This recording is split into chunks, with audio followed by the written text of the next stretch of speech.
All right, the info back in the building. So I'm pretty sure everyone's seen all these topics going around talking about there has been no hip hop songs featured on Billboard Top 40. And this has made history because since 1990, it's always been a hip hop song on the charts, or at least the top 40, right?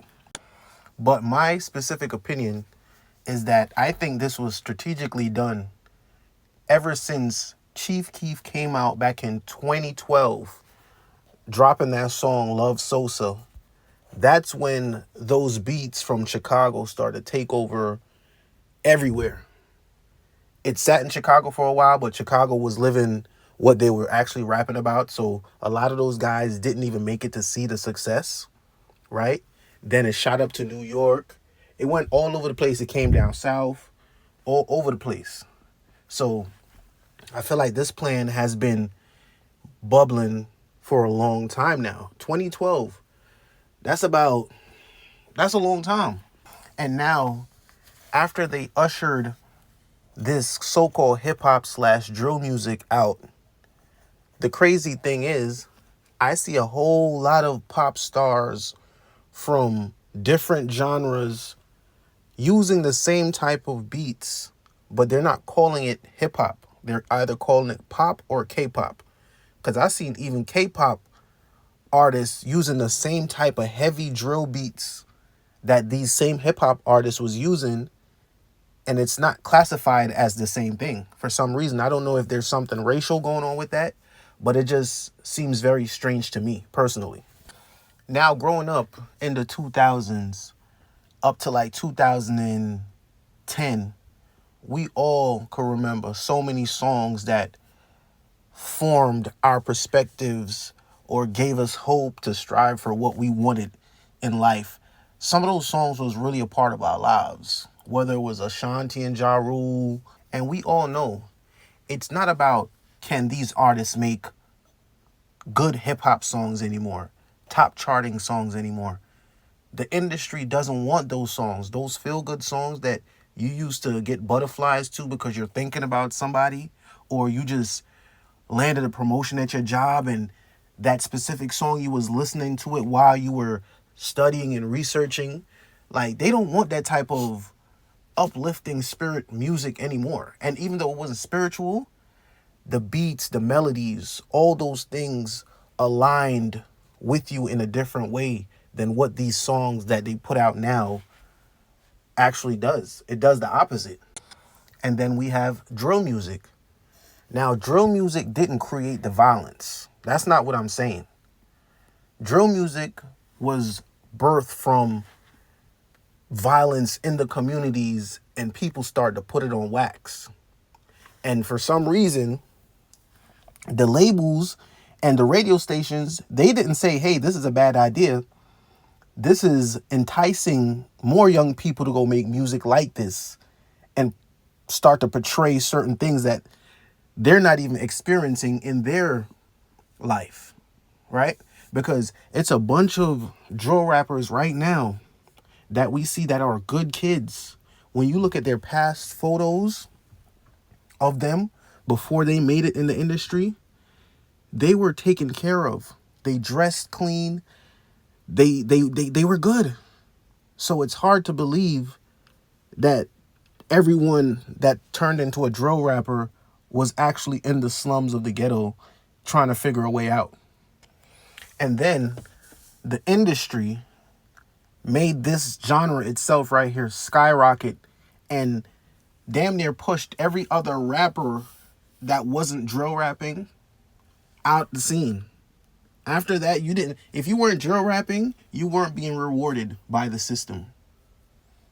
And then not only did the record label make this money so fast, they even capitalized off of when some of these artists, they either died or went to jail. And I forgot who said it, but they said the best promotion is a dead rapper, because everyone run to go feel that nostalgic feeling of that person that they used to listen to when they were alive. Like Pop Smoke, when he passed away, everybody and their mother, even people that didn't know who he was before he passed away, was bumping his music. So the record labels ate twice, and then some of these artists were also not only dying, but they go to prison. And a lot of these labels and these executives, they have shares into these private prisons. And we know private prisons generate a lot of money per person, right? So those heads of these labels and these companies, they ate twice. They did a double header. They got the money from perpetuating the violence. The artists didn't even get to collect any of the money. They didn't own anything anyway. They just signed for the advance. And that was it. That's probably all the money they saw. And it's not like a crazy advance like back in the day when artists was getting $500,000 to $1 million to sign. They were doing these drill rappers so bad, they was offering $50,000 to own everything. Your likeliness, everything. 360 deals. It was just nasty, bro. And like Crazy Bone said, I always reference this clip. He broke down the industry meeting that they had in the early 2000s. And to actually see this stuff happening now, it's super evil. Because even if you didn't take part in it, just for you to have the knowledge to know that this type of stuff was being orchestrated to be done, you a sellout too. If you're not like Crazy Bone and say something because you know that this is wrong, how could you sleep? And most of the people that didn't even take part in it, they're still in the industry.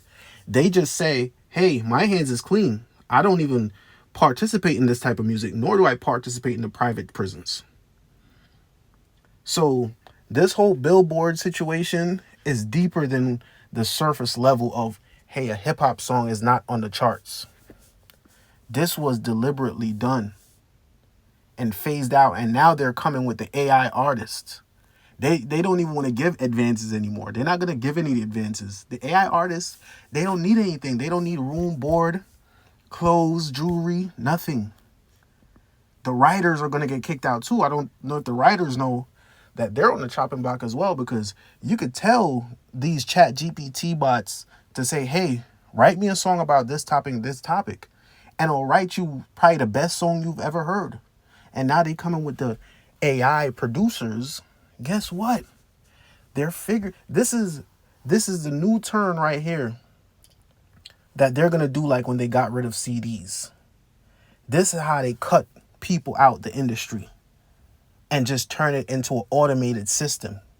Just crank out these songs, no human artists involved. The record label get everything. They own the artist, they own the image. Man, this stuff is pretty scary. The Informant, I'm out.